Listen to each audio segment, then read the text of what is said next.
shall we talk about perhaps an anti-gammon party? We might even describe it as that. The new vehicle for Jeremy Corbyn and Zarah Sultana.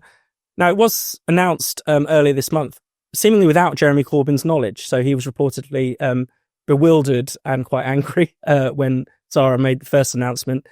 Today's announcement has created some more confusion because people have been directed to go to a website called yourparty.uk, and Zarah Sultana has had to clarify that the party is not called Your Party.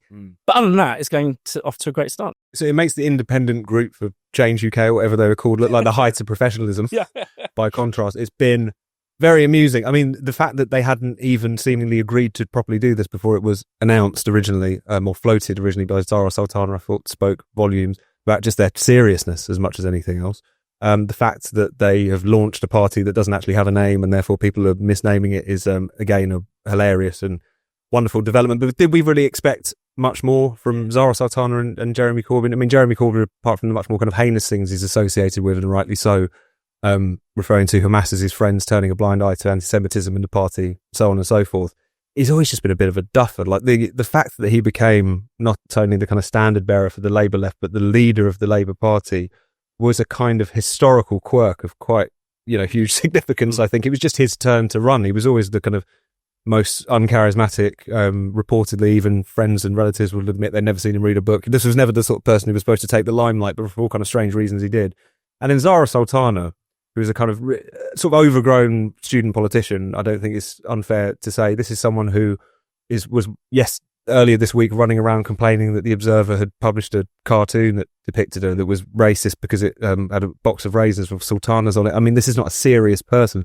I mean, this is someone who, defended that Algerian boxer who was quite clearly male and yet claims to be a feminist. This is someone who, I remember back during the COVID years, said that she felt physically and emotionally threatened by the presence of Tory MPs not wearing their masks in the chamber, even well into, whatever wave we were in. And this is supposedly, the heir to Tony Benn or someone. How, if nothing else, what a low wattage the former Labour left, now kind of Labour left in exile, is these days. But it's nice to have a bit of amateurishness to this level. Yeah. It's fantastic.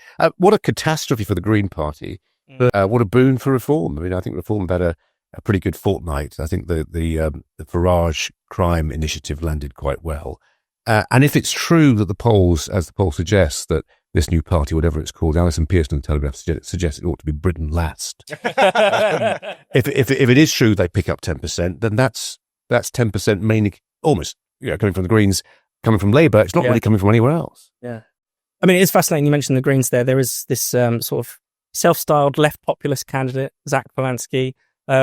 Previously in a former life, he was hypnotising women to help their boobs grow bigger. We've all done it. So that's the calibre of candidate on in that camp. Yeah. But yeah, he's obviously pretty devastated because he was hoping to win Corbyn and Sultana and that lot over to the Greens. What great assets they would have been, apparently, in his eyes. I know, absolutely. I mean, anything would be an upgrade on Humanity's boob-growing hypnosis. I mean, the Green Party has always been a sort of haven of cranks of various different kinds. I mean, even before he went completely mad, obviously, David Icke used to be the spokesperson. Yes. So maybe there's something in the water over there. Ex-journalist, of course. Ex-TV journalist. Absolutely. So not the first person to go down a rabbit hole or two after they leave mainstream journalism. Just say it is, politics matter. I encourage my kids to join political parties. I don't care which party they join. Join stuff. Just join stuff. Set stuff up. Be engaged. Yeah. There's a new political party. There's plenty already on the left that have been going for years.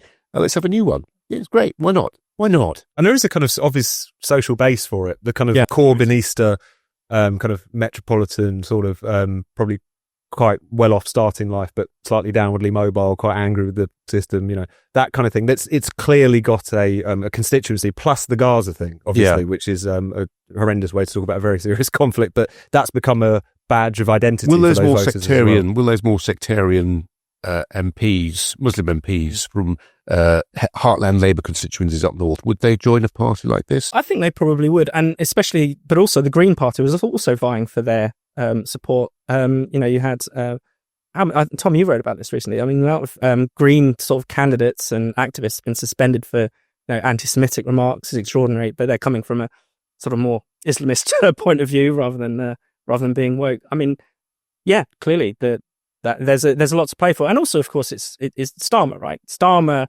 promised to be Corbyn 2.0, Corbyn but with a, wearing his tie, smartened up in a proper suit. And everyone who was not an idiot knew that wasn't the case, knew that was not his politics. But there are many on the left and Labour Party who still feel genuinely betrayed by. And where by does he tack now? I mean, he's tacked towards reform. Yeah. That's cost him. Maybe he's even created space for this new entity.